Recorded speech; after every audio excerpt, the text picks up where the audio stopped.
Olá, boa tarde, tudo bem?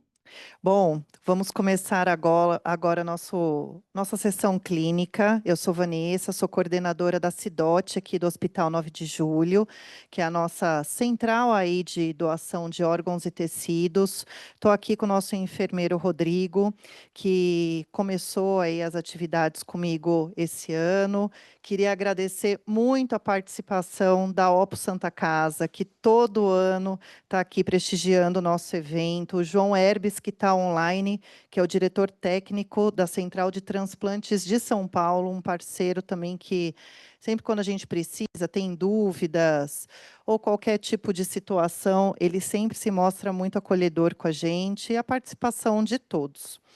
Doutor Lucas Nassif, nosso parceiro aí de muitos anos aqui no Hospital 9 de Julho, sempre está aí de braços abertos para nos ajudar com as aulas, as informações e tudo o que se diz a respeito do transplante hepático consagrado aqui na instituição e muito realizado por ele.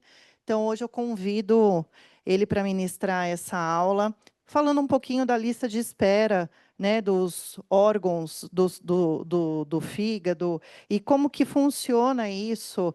Qual que é a expectativa que a gente tem? Por que sobe, desce da lista? Então, convido você para contar um pouquinho essa experiência para a gente.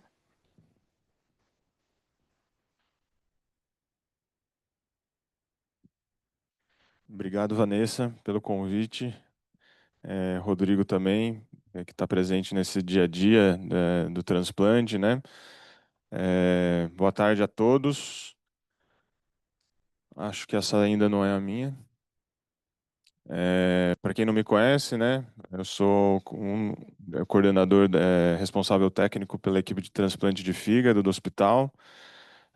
Já atuo no hospital desde 2009, 2010, então é um hospital bem cirúrgico, bem com cirurgias complexas, né? Todo mundo que está aqui participa um pouco de alguma parte do transplante, né? E aqui também a ideia, a gente está nesse mês, né, do Setembro Verde. Então, sempre quando a gente fala de transplante de órgãos, é importante a gente lembrar da doação de órgãos e a conscientização.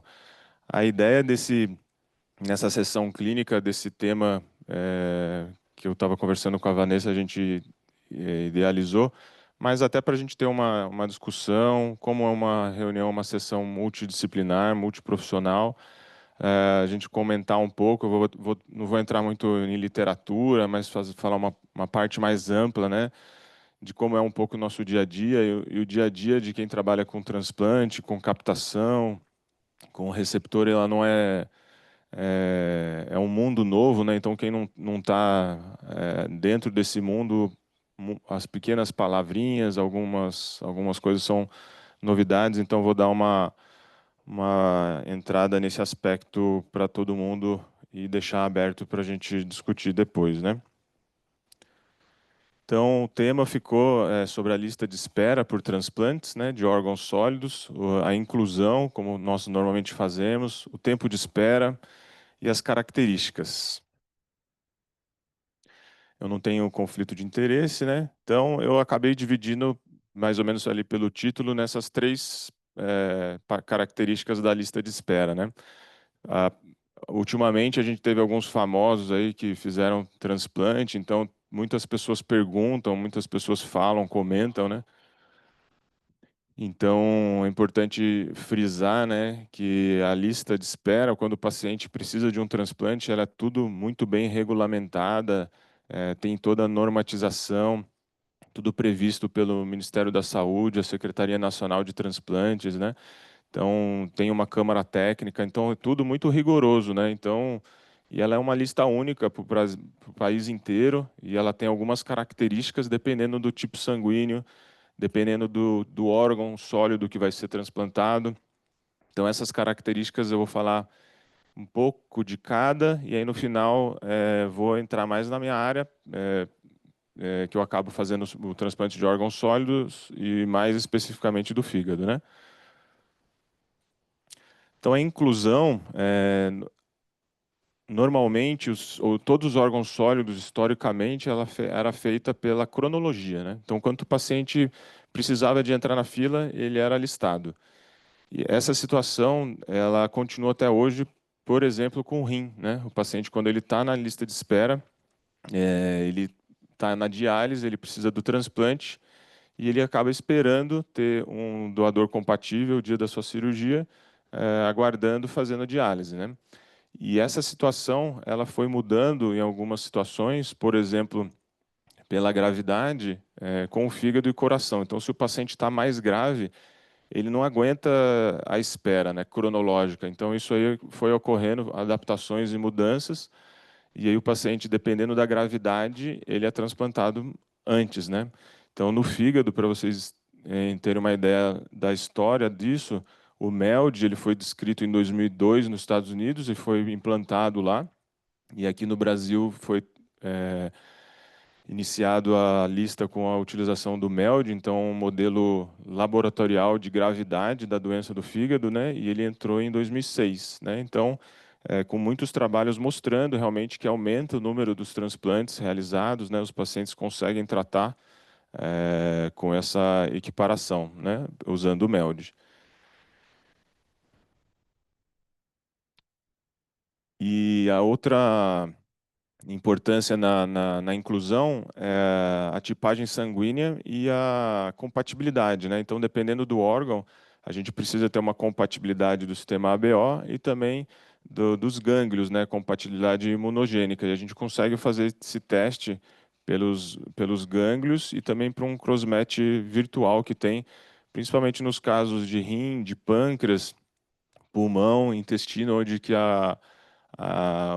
os receptores eles têm uma chance de rejeição muito maior ao doador, né? Então ele tem que ter essa compatibilidade ABO e da imunogênica também. Já o fígado ele é um órgão que a gente respeita a compatibilidade ABO, né? Então é um órgão mais tolerante da parte de rejeição. O tempo de espera, né? Então, eu já tinha comentado um pouco, ele varia então muito, né? Do órgão que vai ser transplantado, se ele tem alguma gravidade, alguma priorização, ele vai conseguir fazer o transplante mais rápido, né? As crianças também têm algumas priorizações, por exemplo, no fígado tem o PELD, então a gente calcula o valor do MELD, grosseiramente ele é dobrado esse valor, então uma criança com uma doença hepática grave, ela vai ter o dobro, né? Ela vai ter uma prioridade em relação ao adulto, né? As hepatites fulminantes, né? Eu vou comentar um pouquinho na frente sobre isso, sobre o tempo de espera, os casos mais graves. E outra situação importante, quando fala de transplante em relação ao tempo de espera, é a oferta e a procura, né? Então, dependendo do tipo sanguíneo que vai ser alocado às listas pelos tipos sanguíneos e pelas compatibilidades, os tipos mais comuns, as pessoas esperam menos tempo, né? Então, um receptor que tem um tipo sanguíneo AB ou B, é um tipo sanguíneo raro, esse paciente pode ficar mais tempo esperando porque tem pouco doador. Mas no momento que tem, ele pode ser o caso dele único, né? Então, é importante ter os casos com pouco doador e pouco receptor. Esse receptor está pronto, porque quando tem o doador dele, pode ser o momento do transplante. Já os tipos sanguíneos mais frequentes, né? O tipo sanguíneo A e O, tem bastante doador e tem muito receptor. Então, a competição ali pela espera ela é maior, né? Então, é importante frisar para vocês terem ideia um pouco de números, né? O Brasil, a gente tem mais ou menos uns 12, em São Paulo, 12 a 16 doador por milhão de habitantes, né? E na Europa, na Espanha, onde é um dos maiores referências de doação de órgãos, eles têm uma média de 35 doadores por milhão. Então a gente está falando de 3 vezes mais, né? Como o Brasil precisa melhorar na doação de órgãos. As características, então, mais refinadas eu vou falar um pouquinho agora, né? Mas eu vou entrar mais no aspecto do transplante. Então, quando a gente fala do transplante do órgão, né?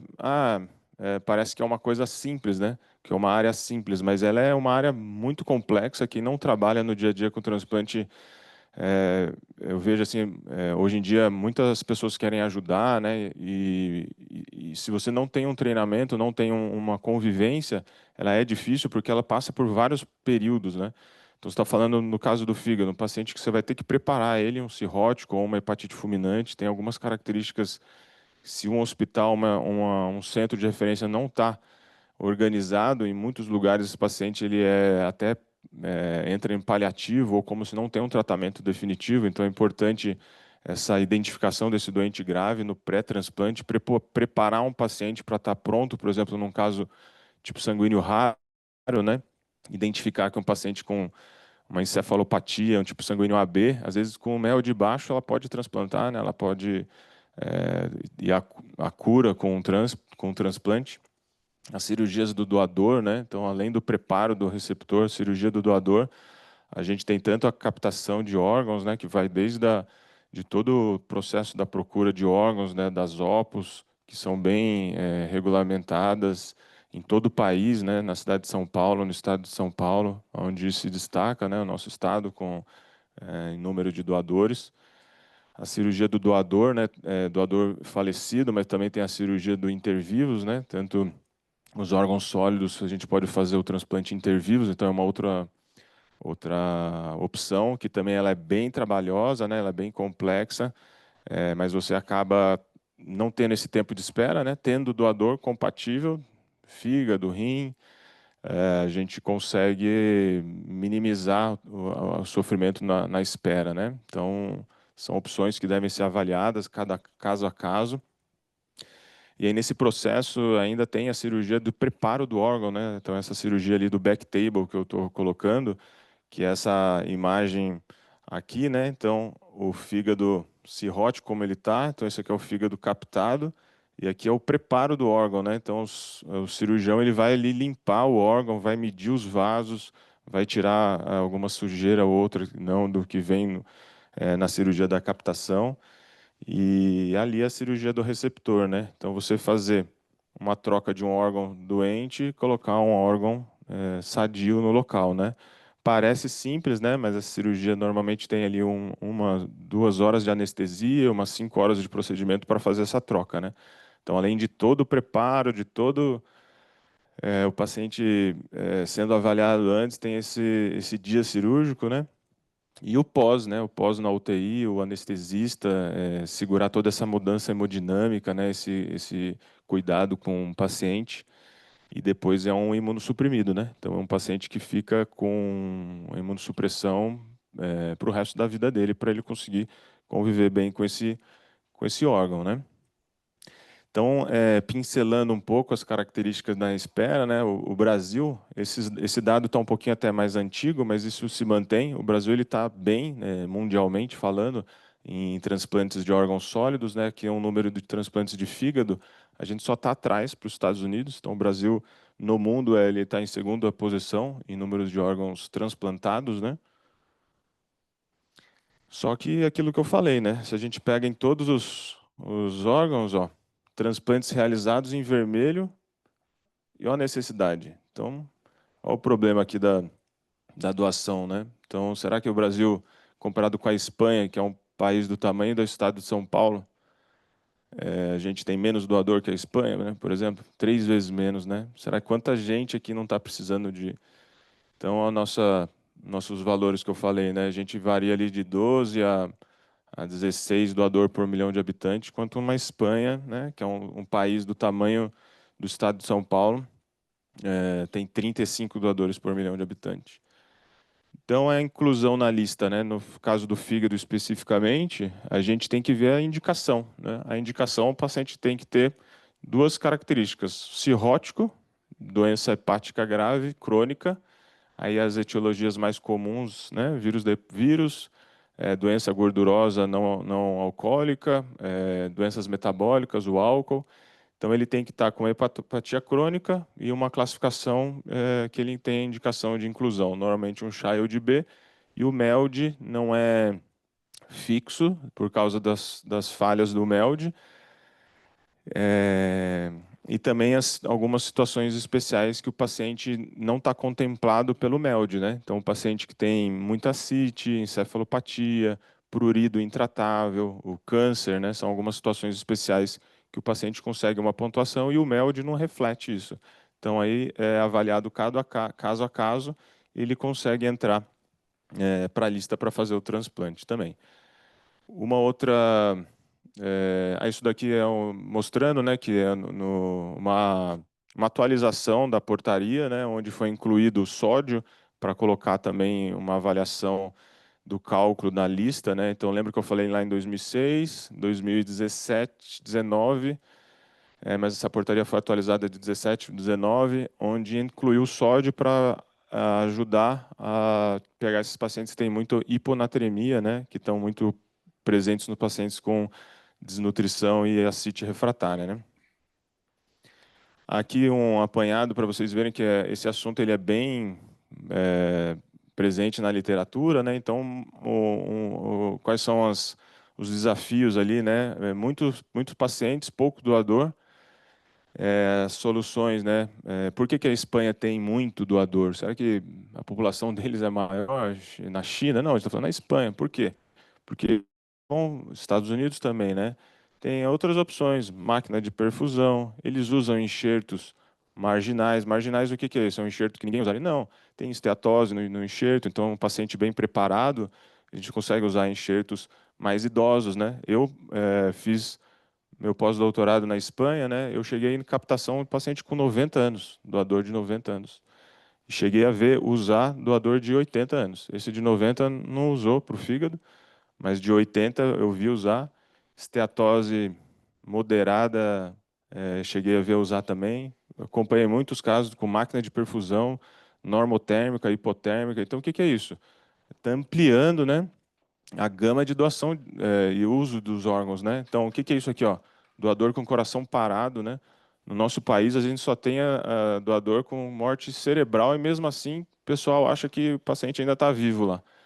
Que é importante a gente ter essa consciência que o doador ele tem que estar com os órgãos funcionando, né? Ele está com a morte cerebral confirmada, isso daí está na lei, na norma, na regulação. Tem um intervalo, né? Dois médicos avaliando, método de imagem comprovando a morte cerebral. E o nosso país a gente só é permitido doador com morte cerebral. E lá fora, Estados Unidos e Europa, morte com cérebro funcionando. E aí faz a programação da morte cardíaca ou o paciente tem uma morte programada ou isso daí são quatro tipos, né, de doador de coração parado. É utilizado o tipo 2 e o tipo 3. O tipo 2 quando ela é não controlada e o tipo 3 controlada. Então você programa ou não é tão programada assim e utiliza os órgãos de um doador nessa situação. Então por isso, né, e aqui também, né, o split liver, você fazer uma bipartição do órgão, no fígado, no caso, ou transplante interviews. Então, há uma gama de opções para a gente conseguir aumentar a doação de órgãos, né? Não é só também a gente tem que ter estrutura, tem que ter investimento, né? Ah, vamos aumentar o número de transplantes? Vamos. Vamos dar né, a bandeirinha ali da doação de órgãos, né? Não, tem que ter investimento do governo, das operadoras, dos hospitais, né? Todo mundo para que isso aconteça, para a gente consiga tratar aquele problema da lista, né? E os receptores, o que a gente tem que fazer? A gente tem que melhorar os receptores idosos, uma seleção cautelosa, uma pré-reabilitação deles, né, o programa de ERAS, né? Eu tenho um protocolo aqui no hospital que está cadastrado já tem uns 3, 4 anos para a gente fazer o ERAS aqui, documentado e publicar isso. Isso já tem na literatura e a gente tem isso para caminhar aqui no hospital. Seleção, né, o match doador e receptor, isso é fundamental para que tudo dê certo, né? Então, aqui só para que vocês entendam o que o NuMELD mostra, né? Então, é a creatinina, bilirrubina, o INR e o sódio. E algumas situações que a gente segue, né, na lista, que tem que ser no atualizado, isso tudo é reportado também. Então, dependendo da gravidade, quanto mais grave o MELD, mais rápido vale, né? Então, você tem que atualizar mais esses dados com a central e a coleta dos exames, né? E a outra situação, sem ser o crônico, é a insuficiência hepática aguda grave, né? O que é isso? Hepatite fulminante. Se você não trocar o órgão desse paciente, e se for uma hiperaguda, em horas o paciente vai ao óbito. Então, isso daí é uma situação de emergência, tem que ser identificado. O paciente pode chegar em casa, assim, e jovem pode ser também, né? Então, se não for identificado, o paciente morre, né? Então, Olha como que é o fígado. Nossa, parece que é um fígado cirrótico. Não, isso aqui são tudo regeneração. O fígado fica careca, assim, ó. Então, isso daqui já é uma hepatite subaguda, grave, fulminante subaguda, né? Quando ela é hiperaguda, fica tudo assim, ó, lisinho. Fica tudo necrosado e reduzido de tamanho. Então, isso é característico da hepatite fulminante.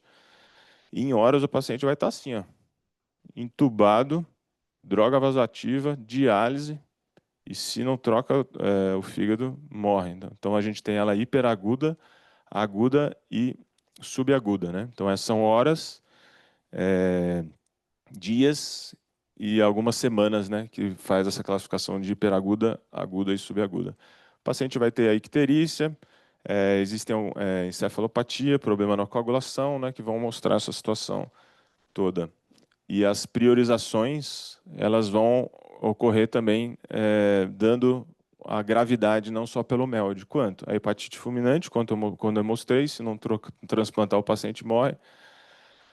Uma disfunção do enxerto ou não funcionamento do enxerto, também bota esse paciente numa priorização lá na frente, né? Então ele fica se você transplantou o órgão não funciona, um não funcionamento primário do enxerto ou uma disfunção, o paciente é priorizado, também ele tem direito a isso. Um trauma, né? Chegou um trauma, um acidente de carro, o paciente perdeu o fígado, está com necrose total do fígado por trauma também, ele tem essa situação. Pós-transplante também, então por que que a gente fica bem em cima? Tem que fazer o Doppler ali nas primeiras horas, né? O paciente tem direito a um retransplante, ou a gente tentar revascularizar a artéria do transplante para que ele tenha o fígado arterializado. E essa situação, o paciente ganhou uma pontuação de um MELD de 40. Para vocês terem uma ideia, entra na lista habitualmente com MELD de 15. Em São Paulo, o tipo sanguíneo A e O transplanta por volta de 30, 29, 30. As situações especiais chegam a MELD de 20. As priorizações, hepatite fulminante, disfunção do enxerto, trombose de artéria, elas passam, né? Então, esses 29, as priorização.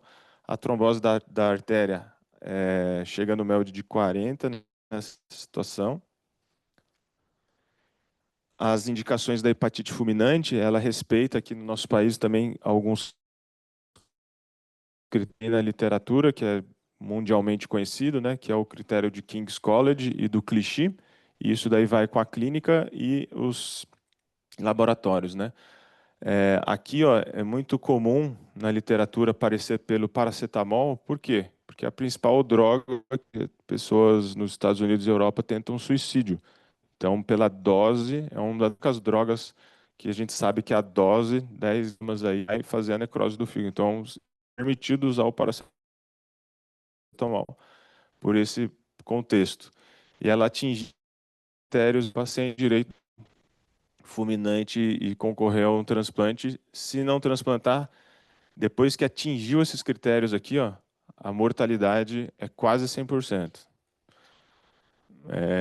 Então, o critério isolado, não paracetamol, né, as outras causas, chá, outro tipo de droga que não é dose dependente, aí existem diversas drogas, é, são as outras causas de hepatite fulminante, né? Então, ele tem que ter essas características, um INR isolado, todos com encefalopatia, né? Um INR isolado maior que 6,5, idade entre 10 e 40, não é hepatite A, não B, icterícia, né? Tem que estar acima de 7 dias da encefalopatia e alteração no INR na bilirrubina. Outro critério conhecido também é o Clichy, que tem que ter encefalopatia grau 3 e 4, e aí ele está avaliando em relação ao fator 5 da coagulação. As situações especiais, que são aquelas que não estão contempladas pelo MELD, que o paciente vai ganhar uma pontuação em até 6 meses de 29, então inicialmente ele vai ganhar 20, deu 3 meses 24, 3 meses 29. A gente tem que fazer todo um regulatório, toda uma documentação, tudo comprovado, né? Com internações, com exames de imagem, relatórios de outros especialistas, às vezes biópsias, né, exames de imagem, mostrando a situação do paciente. Quais são? Encefalopatia, ascite refratária, hidrotórax, hepatopulmonar, aí os tumores, né, o carcinoma hepatocelular e metástase neuroendócrino, tem que ter ressecado já o tumor primário, né, só metástase isolada no fígado, colangite de repetição e a PAF, né? uma doença metabólica também. Esse caso aqui da PAF é interessante, que ela pode ser um caso de transplante dominó, né? Para quem não sabe, é uma enzima que não está sendo produzida adequadamente no fígado. Esse paciente tem uma doença metabólica que o fígado dele tem a função boa, mas ele começa a apresentar desautonomia. E aí esse órgão pode ser utilizado como dominó.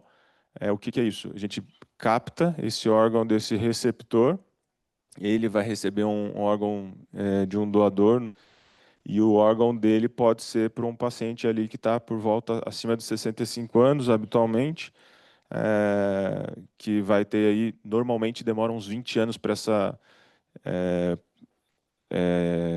desautonomia, os problemas dessa falta dessa enzima acontecer com ele. Então, o paciente vai ter pelo menos uns 20 anos com o fígado saudável. As situações especiais, então, passa por esse contexto da Câmara Técnica, tudo formalizado. Então, a gente tem esse tempo de aguardo, né? O paciente pode estar com MELD de 12, 14, com carcinoma hepatocelular. A gente vai documentar todo o tratamento feito até aquele momento, e o paciente vai atingir um MELD de 29 em 6 meses. Aí lembra que eu falei que o paciente vai concorrer ao transplante aqui na cidade de São Paulo? Aí a gente tem que estar com o paciente preparado e ativo para poder concorrer e realizar o transplante. Pacientes com tipos sanguíneos raros, às vezes aqui no 20 ele já está fazendo transplante, né? Então eu já tive casos de tipo sanguíneo B ou AB, com um MELD de 12, 13, o paciente transplantar. Aqui outra portaria mostrando também em relação ao doador, né, que vai tudo sendo documentado, isso tudo tem tudo regulamentação. Aqui algumas características interessantes, né, falando da ressecção, né, do caso do carcinoma hepatocelular. Então, então todo mundo tem carcinoma hepatocelular vai fazer o transplante? Não, tem que fazer. Lembra que temos poucos doadores? Então, quanto mais ressecção e condição de fazer a cirurgia ou ablação, melhor. Mas, lembrando que o paciente, se ele está dentro do critério de Milão, que é um critério usado para o transplante, esse paciente, se ele tiver uma recidiva, ele consegue a situação especial como se ele não tivesse feito. Então, isso está regulamentado também. Então, para a gente incentivar os pacientes a fazerem o tratamento, mas ele tem o direito de ser transplantado. Então, é importante alguém que trabalhe com o transplante esteja nessas avaliações, porque o paciente tem esse direito. E outra situação, às vezes você faz uma ressecção num paciente com cirrose que tem um câncer, se ele faz uma disfunção até o 15º dia, uma hepatite grave pós-ressecção, ele vai para mel de 40. Se a gente demora para sinalizar lá, ou se ele faz uma disfunção após a ressecção depois, esse paciente vai para mel de 30. Mas fica para sempre assim? Ele vai retornar? Não. Aí tem uma validade ali desses primeiros 60 dias. Se não transplantou, o paciente melhorou, não vai para o transplante. Então, será que o transplante é simples assim? Vamos ali marcar uma cirurgia, né? Não, tem esses detalhes, mas é um transplante que pode realmente ajudar a salvar vidas e dar realmente uma grande oportunidade do paciente ter uma vida começando do zero novamente, né? Sempre que falar de transplante, a gente tem que pensar então no doador. Vamos incentivar a doação de órgãos cada vez mais. Lembrando que a doação de órgãos, doador falecido principalmente, a gente tem que informar os familiares, né, que nós somos doadores. Senão, na hora ali da procura de órgãos, na hora que o enfermeiro vai conversar, o médico vai conversar, todo mundo está preocupado com a liberação do corpo, do enterro. Então, isso é fundamental, que um doador pode ajudar até 8, 10 pessoas, né? Então, são muitas pessoas que estão aguardando, né? Então, é muito importante falarmos da doação. Córnea, válvula, coração, rim, pulmão, pele, osso, fígado, pâncreas, intestino, multivisceral, né? Então, tem muita gente precisando e aguardando na fila, né? E aqui, ó, mostrando que a gente aqui no hospital fazemos a discussão mensal, né, sobre os casos de transplante. Transplante, a ideia dessa reunião até é sobre transplante de órgãos sólidos, não específico para o fígado. Então, sempre que tiver algum caso, alguém tiver alguma dúvida, quiser colocar algum caso para a gente discutir, tá sempre bem-vindo para todo mundo aí.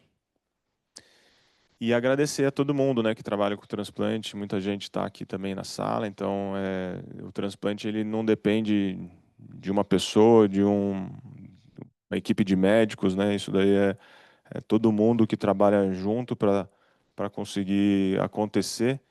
E é importante que a gente cada vez falamos mais de transplante, mostrando resultados bons de transplante, que apesar de não ser uma coisa tão comum no dia a dia, também não é um bicho de sete cabeças, né? Cada vez mais a gente conhecendo sobre o assunto, todo mundo dentro do assunto vai ter melhores resultados.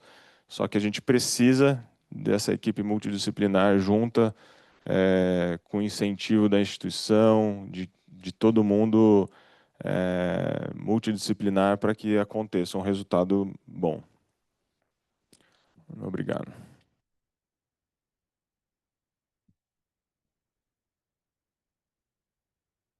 Obrigada, Lucas. Bom, agora só para terminar, o Rodrigo aqui, nosso enfermeiro, vai falar um pouquinho da nossa situação aqui que a gente se encontra em relação à doação de órgãos na instituição. Vamos explanar alguns números até para incentivar cada vez mais esse tipo de situação. Obrigado, doutora. Obrigado, pessoal que está online. Deixa eu só ver quantas pessoas nós temos aqui. 20 pessoas online. Estava chutando 30 de longe aqui. Espero que vocês não estejam esperando o café. Acho que até as 2 horas eu consigo terminar de falar. Aí dá para todo mundo tomar um café depois, tá? Já que o doutor Lucas ocupou 40 minutos. E eu, quando começo a falar, eu não paro. Então, doutora, me interrompa, por favor. O doutor passou para vocês aqui um tema que é extremamente importante, que é do MELD. Não vou ficar falando para não ficar ocupando muito tempo, mas essa aqui é a imagem da central de transplantes, no qual trabalho diretamente com o Dr. Lucas e nós inserimos essas informações. O doutor passou então para vocês creatinina, bilirrubina e INR sódio. É aqui que eu imputo as informações e é desta forma que eu vou acompanhar o paciente nessa jornada pré-transplante para entender, para fazer o cadastro dele e também entender em que posição que esse paciente vai permanecendo. E vou fazendo as atualizações dos exames de acordo com o valor deste MELD.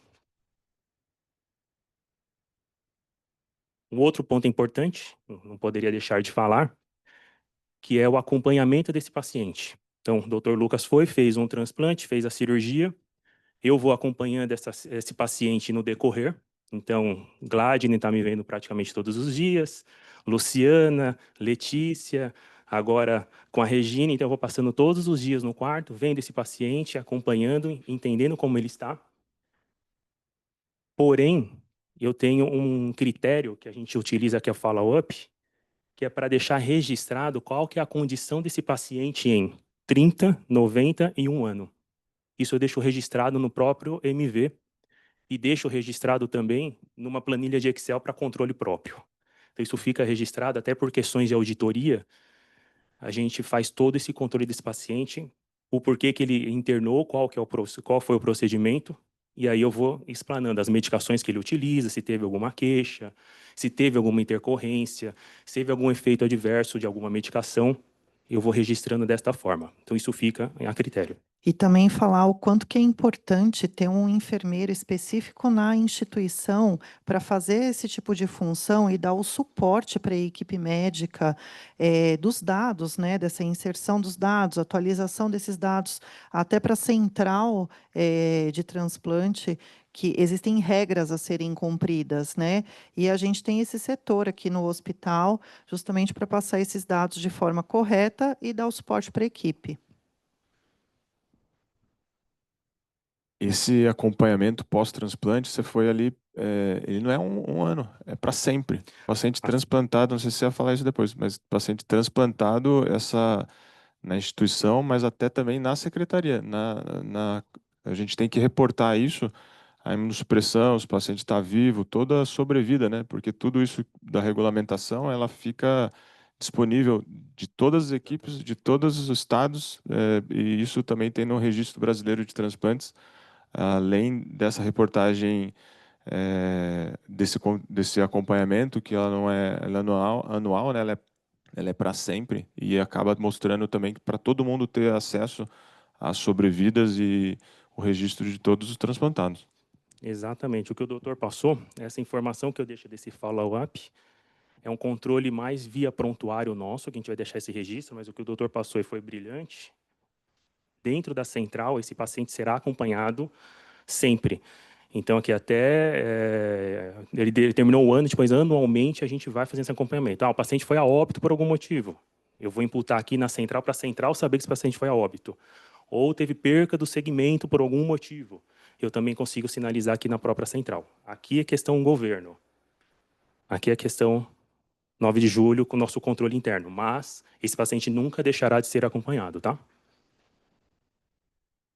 Eu, como enfermeiro, tenho total interlocução com toda a equipe multiprofissional. Então, eu deixei aqui um slide só para mostrar, até porque nós temos aqui uma equipe multiprofissional hoje, e online também. Temos uma atuação direta do serviço social quando há necessidade, quando há um risco social com esse paciente. Então, a gente vai identificar isso numa avaliação pré-transplante. Psicologia de extrema importância. Então, nós estamos com a Débora aqui assistindo a nossa palestra hoje, que tem uma parceria extremamente eficaz com a equipe multiprofissional, comigo também.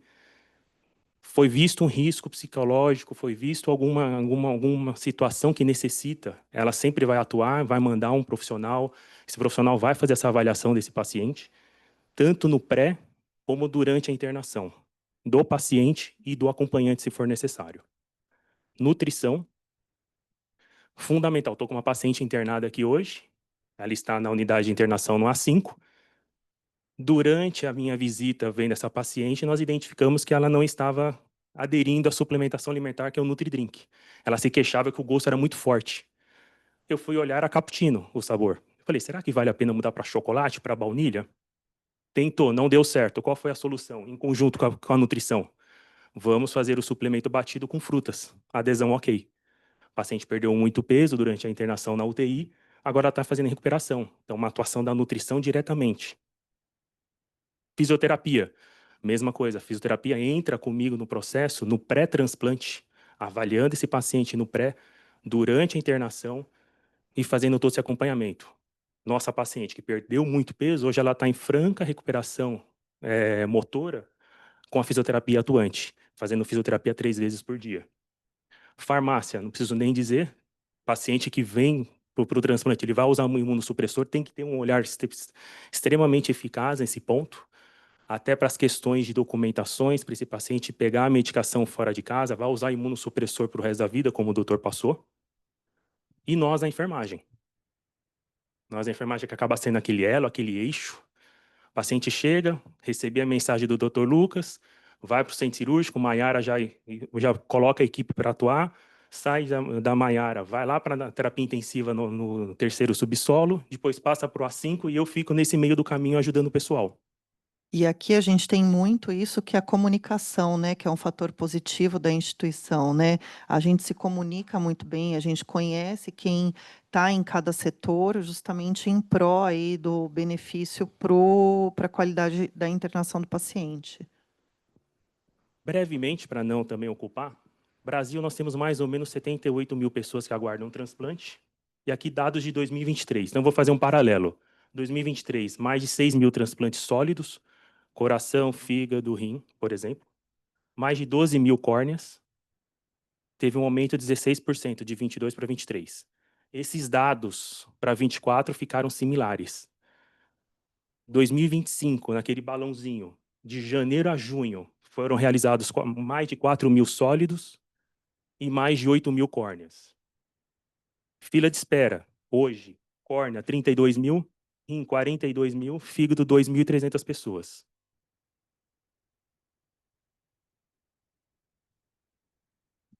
Agora um reset, praticamente. Não tem transplante. Aqui nós vamos falar especificamente, e eu vou puxar um pouquinho de sardinha, porque a gente acaba elogiando poucas vezes as pessoas. Eu que sou da área, todo mundo sabe, a gente elogia pouco, a gente acaba cobrando muito, e acaba não exaltando muito as pessoas, e eu gosto muito de fazer isso. Onde eu vou chegar? Aqui é um gráfico de 2020 até 4/8 de 25. pacientes com morte encefálica aqui no Hospital 9 de Julho que nós conseguimos captar. Então, por exemplo, em 2020, ocorreu uma captação de fígado, rim e córnea. Foi caminhando, 2020 teve outro, 2021 conseguimos captar um rim, 2023, 23, 23, 24 e chegou em 2025. Foi na hora que eu entrei aqui. Acho que alguém lembra dessa data aqui, que está aqui comigo? Giuliano está aqui, Matheus está aqui. 4/8, eu tinha acabado praticamente de entrar na instituição. Doutora Vanessa, à distância, recebi uma informação rapidamente do Matheus, que eu estava de plantão. Na hora que o Matheus me ligou, ele falou, ó, tem uma possível morte encefálica. Informação, já passei para a doutora Vanessa. Giuliano, que está aqui comigo, já mandou a informação, já começou essa comunicação efetiva e passou para os meus colegas da OPO, que estão aqui conosco. E o que eu quero chamar aqui de atenção? Olha o tamanho desse gráfico, o último gráfico perto dos anteriores. Aqui foi uma captação de múltiplos órgãos. Nós estamos vendo como case de sucesso. E a doutora falou relacionada à comunicação. Um dos principais fatores que levam eventos adversos, estou falando evento adverso agora, sim, é falha na comunicação. E aqui eu quero agradecer a comunicação efetiva com a doutora, com a equipe da UTI da Neuro, que foram extremamente eficazes e pacientes de conversar com o familiar. Que o familiar, a princípio, não queria fazer a doação. O familiar estava angustiado. Então, nós fomos, conversamos. Foi todo um jogo de conversa, de comunicação efetiva, de paciência com a OPO, conosco, com vocês, para a gente conseguir esse caso. Então, foi uma captação de múltiplos órgãos. Isso aqui é só para parabenizar a UTI Neuro. Que é o ciclo do bem, né, Rô? E tudo bem. É a comunicação efetiva. A gente tem um sistema aqui no hospital de muitos anos que eu criei, acho que deve ter uns 10 anos, que o pessoal da UTI que starta para a gente, né, na própria evolução médica, chega um e-mail para mim, que eu consigo ver que o paciente está em morte cefálica, eu já ligo na UTI para checar se isso realmente está de acordo, e aí começa todo esse ciclo do bem, né? OPO sempre de pronta resposta. Acho que eu nunca fiquei mais de 10 minutos esperando alguma mensagem. O Eduardo, muito prontamente, sempre me atende se eu tenho alguma dúvida. Ó, já tem um caso aqui de potencial doação. O pessoal da UTI super alinhado, os médicos e enfermeiros. E aí vai nesse círculo do bem que justamente depois de muitos anos a gente conseguiu ter uma doação super efetiva, com muitas doações aí beneficiando várias pessoas. E só puxando aqui um pouquinho para não me alongar também, hoje, que eu estou tentando desenvolver esse projeto com o Rodrigo, é do trabalho de como a gente conversa com essa família, né? Essa comunicação com o familiar, tentando, nesse momento, acolher e explicar o quanto também ele pode beneficiar outras pessoas. É um momento extremamente delicado, você tem que saber usar palavras, se portar, gestos, ter um local para acolher essa família, para a gente também poder ter sucesso na doação, né? E essa comunicação é super importante. A gente vai lançar um projeto esse ano para com os concierges, com todos os envolvidos nessa comunicação, porque existe medo da família, às vezes existe crença religiosa que a gente tem que respeitar, às vezes o falecido nunca se mostrou que gostaria de doar os órgãos, mas a família quer. Então, existem muitas dúvidas, até de como vai ficar o corpo para ser velado, né? Então, isso a gente tem que ter muito preparo físico, emocional, porque, como sempre, a gente tem que ter uma postura ética para se fazer essa comunicação. E, se Deus quiser, o ano que vem a gente vai trazer novos dados, né? Exatamente. Melhores. Vocês perceberem aqui, eu incluí córneas, tá? Então eu coloquei tudo que foi conseguido, que nós conseguimos captar. E aqui eu só dividi em relação à córnea, puramente córnea, em 2011 até 2024. Então, naquele múltiplo captação, nós não conseguimos a córnea. Às vezes até por receio de família, a família fica com um pouco de receio, mas a gente conseguiu captar outros órgãos que foi extremamente eficaz. Hoje, Dia Mundial de Segurança do Paciente, Dia 27, Dia Nacional de Doação de Órgãos. Então, a gente está cada vez mais perto. Nesse dia, eu vou mandar um bannerzinho para todo mundo por e-mail, para conscientizar. O doutor terminou com uma frase. Eu vou terminar com uma outra frase, que nós podemos fazer a diferença. Nós precisamos falar com os familiares, como o doutor Lucas falou. Doar esperança, doar órgãos. Aí eu pergunto aqui para vocês. Alguém é doador? Ó, o pessoal da OPO está aqui, ó. Aí eu fiz uma pesquisa. Eu, antes de entrar aqui no 9 de julho, eu não era, nunca me preocupei. Sou enfermeira há muitos anos, nunca me preocupei com isso. Passei visita uma vez com o Dr. Lucas, o Dr. Lucas conversou com a paciente, conversou com os familiares e questionou os familiares. Vocês são doadores? Aquilo mexeu comigo numa consulta junto com o Dr. Lucas, que eu passei em loco com ele. Eu falei, eu vou pesquisar melhor sobre esse assunto, porque antigamente deixava no RG, deixava em testamento, deixava um monte de coisa, hoje acaba não tendo essa validade. E aqui tem um local que a gente pode deixar descrito e pode deixar isso documentado, que é a autorização eletrônica de doação de órgãos.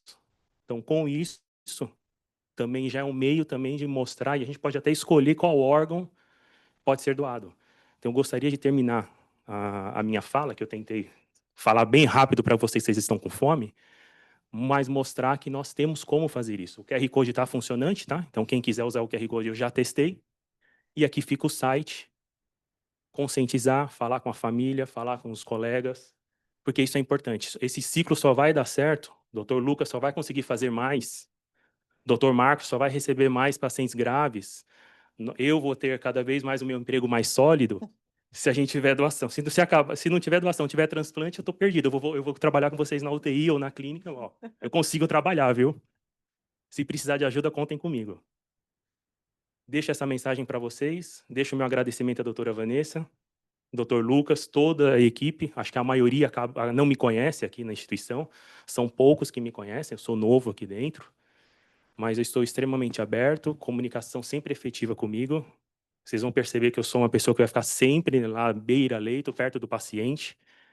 Tenho a agradecer Centro Cirúrgico, que é a Maiara, nossa colega Regina, do A5, Letícia, Gladine, muito obrigado aí pela parceria, Luciana, Gil, Matheus, Débora, psicóloga, Dr. Marcos, muito obrigado aí pela parceria de todos vocês. Isso só está acontecendo porque tem essa comunicação e esse elo com todos.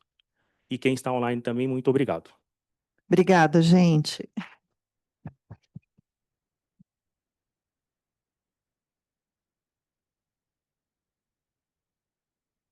Doutora, o Gil queria falar sobre a doação, que ele falou assim, que ele queria dividir comigo a fala.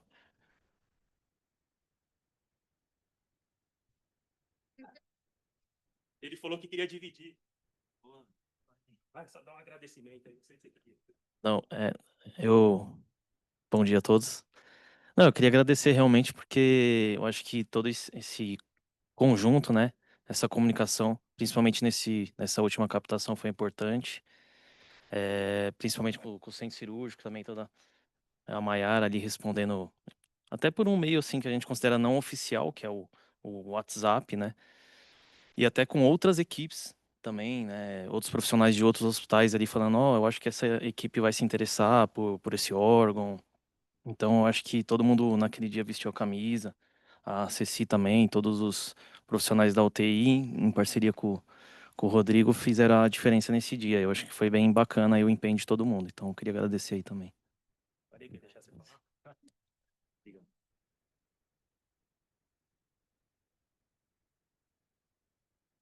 Café é liberado para todo. Café não, almoço, né?